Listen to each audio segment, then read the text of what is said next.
Hi guys, ఎలా ఉన్నారు? మరో ఇంట్రెస్టింగ్ వీడియోతో మళ్ళీ మీ ముందుకు వచ్చాను. ఈ వీడియో చివరి వరకు చూసి నచ్చితే ఒక లైక్ వేసుకోండి. ఓకే, ఇక వీడియో స్టార్ట్ చేద్దాం. భారతీయ ఇతిహాసాలని పురాణాలని బేస్ చేసుకొని ప్రజెంట్ సొసైటీకి సిచ్యువేషన్కి తగ్గట్టుగా స్టోరీ నెరేట్ చేసి తీస్తున్న సినిమాలకి ఈ మధ్యకాలంలో మంచి రెస్పాన్స్ వస్తుంది. ఆ కోవకు చెందిందే శివం బజే. ఓంకార్ అన్నయ్య తమ్ముడు అశ్విన్ బాబు హీరోగా వచ్చిన మూవీ శివం బజే. మూవీ ఎలా ఉందో తెలుసుకునే ముందు కథ ఏంటో తెలుసుకుందాం. ఈ సినిమాలో హీరో పేరు చందు. ఈ చందు ఒక లోన్ రికవరీ ఏజెంట్గా పనిచేస్తుంటాడు. ఈ లోన్ రికవరీ ప్రాసెస్లో ఒక ల్యాబ్లో పనిచేసే హీరోయిన్తో ప్రేమలో పడతాడు.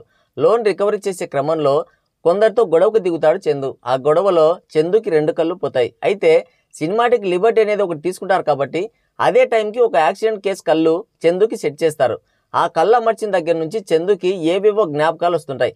తన డైలీ లైఫ్లో కూడా కొంచెం చేంజ్ వస్తుంది. దాంతో డాక్టర్ దగ్గరికి వెళ్ళి చెక్ చేయించుకుంటే అతనికి సెట్ చేసింది ఒక పోలీస్ ట్రైన్డ్ కుక్క కళ్ళు అని తెలుస్తుంది. ఇంకోవైపు వరుస హత్యలు జరుగుతుంటాయి. మరోవైపు పాకిస్తాన్, చైనా కలిసి ఇండియాని నాశనం చేయాలని కొన్ని దుష్టకుట్రలు వేస్తుంటారు. ఇలా డిఫరెంట్ సంఘటనలతో హీరోకి ఏంటి సంబంధం, ఈ సిచ్యుయేషన్స్ మధ్యలోకి శివుడు ఎందుకు వచ్చాడనేది మిగతా స్టోరీ. ఈ సినిమా చూసిన తర్వాత ఫస్ట్ నా ఒపీనియన్ ఏంటంటే సినిమా బాగుంది, ఖచ్చితంగా ఒకసారి చూడొచ్చు. తీసేసే సినిమా అయితే అస్సలు కానే కాదు. ఈ సినిమా విశ్లేషణ కంటే ముందే హీరో అశ్విన్ బాబు గురించి ఒక విషయం మాట్లాడుకుందాం. అందరిలాగా మూస కథలతో యాక్షన్ హీరోగా మారిపోవాలని రొడ్డకొట్టుడు సినిమాలు ట్రై చేయకుండా కొత్త కథలతో ఇంట్రెస్టింగ్ ఎలిమెంట్స్ ఉండే స్టోరీస్తో మన ముందుకు వస్తున్నాడు.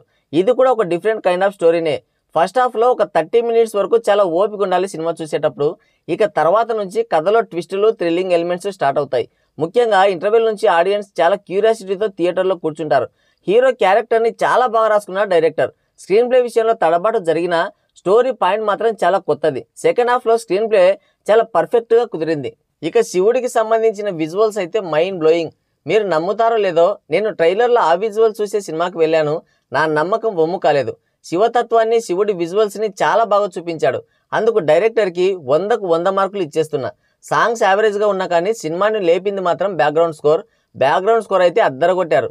కథ అయితే ఎక్కడ బోర్ కొట్టదు, కానీ ఫస్ట్ ఒక 20 to 30 మినిట్స్ కొంచెం బాగా ఎంగేజింగ్గా తీసుంటే బాగుండేది. సినిమా అయితే బాగుంది గైస్, ఎవ్వడి మాటలు నమ్మొద్దు.